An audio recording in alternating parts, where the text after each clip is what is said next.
Hey guys, I hope you guys can see this okay. I'm coming around, but I am busting out some of my English teaching skills today because I want to go over the easiest way that I think you can really start thinking of how can I invite people to an opportunity without giving them so much information that they feel overwhelmed, but giving them enough information that I'm supporting what I'm saying. So I was an English teacher for a long time. It's kind of crazy to think about the research papers that I would grade and the very simple format I used with 7th graders for them to understand that you can't just throw out a statement without supporting the evidence. And so that's exactly what we're going to do. We're going to create a really easy thesis statement, which is your basic call to action. This is just basically your invitation. But then what's more important than your invitation that you're putting out there is the evidence you're using to support it, all right? So let's say that you put out a call to action and you are basically telling people about how great coaching is, that you're hosting a sneak peek, that you're going to do some kind of call where you're inviting them to check out this opportunity to see what you do. That's awesome. But you can't just throw out one post and expect it to stick. You can't just expect people to understand the opportunity that is presented and all these people are just going to come after what you've got. You have to be willing to support it, all right? So with that being said, you have to know why you're inviting to it. Well, that's as easy as well, why. Why are you inviting people to this amazing opportunity? Why have you seen value in it? Why is it important to you? How has it impacted you? That is basically going to create your supporting evidence, all right? So we have 3 reasons that we're going to invite someone to a coaching opportunity. 3 reasons why we think coaching is the bee's knees, right? Number 1, it's going to keep you accountable. Okay. Number 2, you're going to work with like-minded people. And number 3, you're going to earn an income. Awesome reasons, right? Well, you gotta back it up. You have to be able to take those ideas and support it with evidence. So you can create in this simple outline basically 9 different posts that are going to go back to how that is supported. All right. So let's just take a look at number 1. So number 1, we talked about accountability. Well, in what ways are you accountable? Now the focus is you want to relate it back to them. So whether you've been a coach for 3 months, 3 years, or longer than that, you always want to take it back to the people who are following you. They aren't coaches, so they don't quite get it yet, right? So you have to take it back to where you were when you started. Yeah, flashy cars are nice and big houses are great, but not a lot of people relate to that. So what I think is a better idea is to talk about how you feel now, how you felt before you started, and what you have found because of coaching. I want you to make sure that you're relatable. So if you're talking about to people who maybe struggle financially month to month and can't fathom spending the money on Shakeology, make sure that your posts are connecting to that person. And then the last one is come as you are.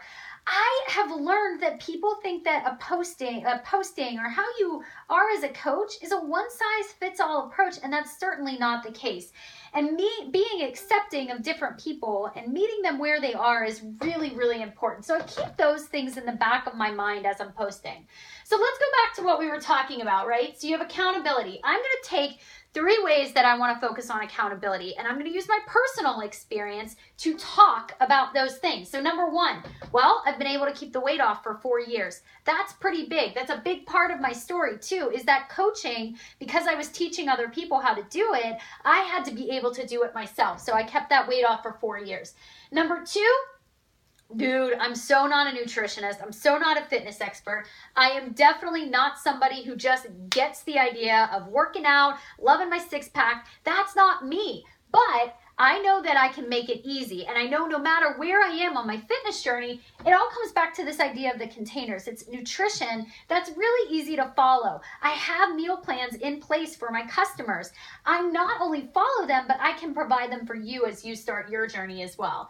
Not to mention, I leave the workouts to the trainers. I'm not sure what I'm doing on my own, but I know my trainers know how to do it, and they're going to get you results. And I have testimonial after testimonial to prove that. So this is a great place to import those testimonials as well.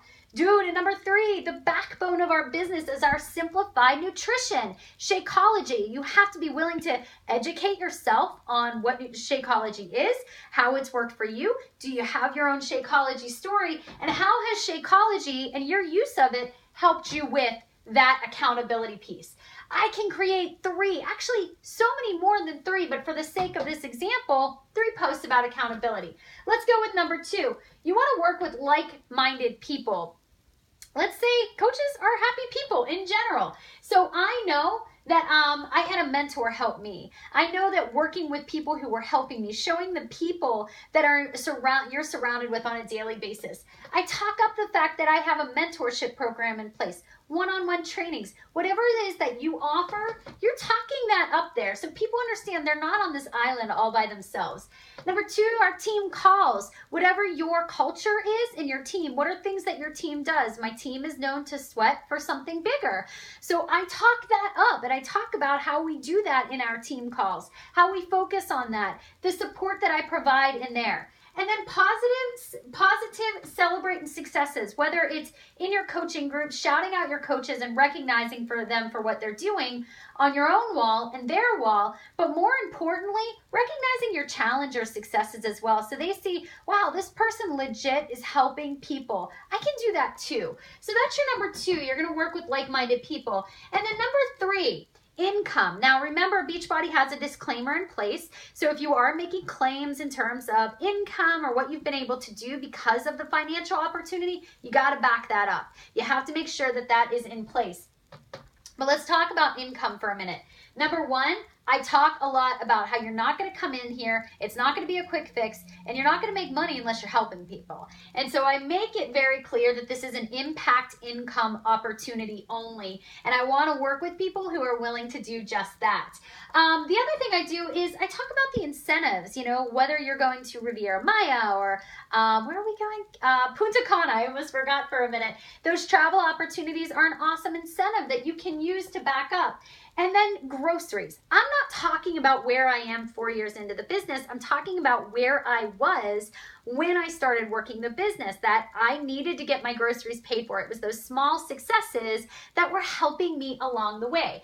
All of these go back to the original post that you had. Simple calls to action are have you ever, asking them questions, making them think. So although this isn't a direct invitation, this is your evidence that goes back to what you're inviting them to. Now, this is an example with coaching. You can do the same thing with challenge groups. So for example, I have a Made to Crave challenge group coming up. I'm going to take this same idea and talk about how the Made to Crave challenge group has helped me and my challengers in 3 distinct areas, and then give supporting evidence for each one. So very much like a thesis for a paper, you're doing it, but on social media. Make sense? All right, guys, I hope that tip helped. Have a great day.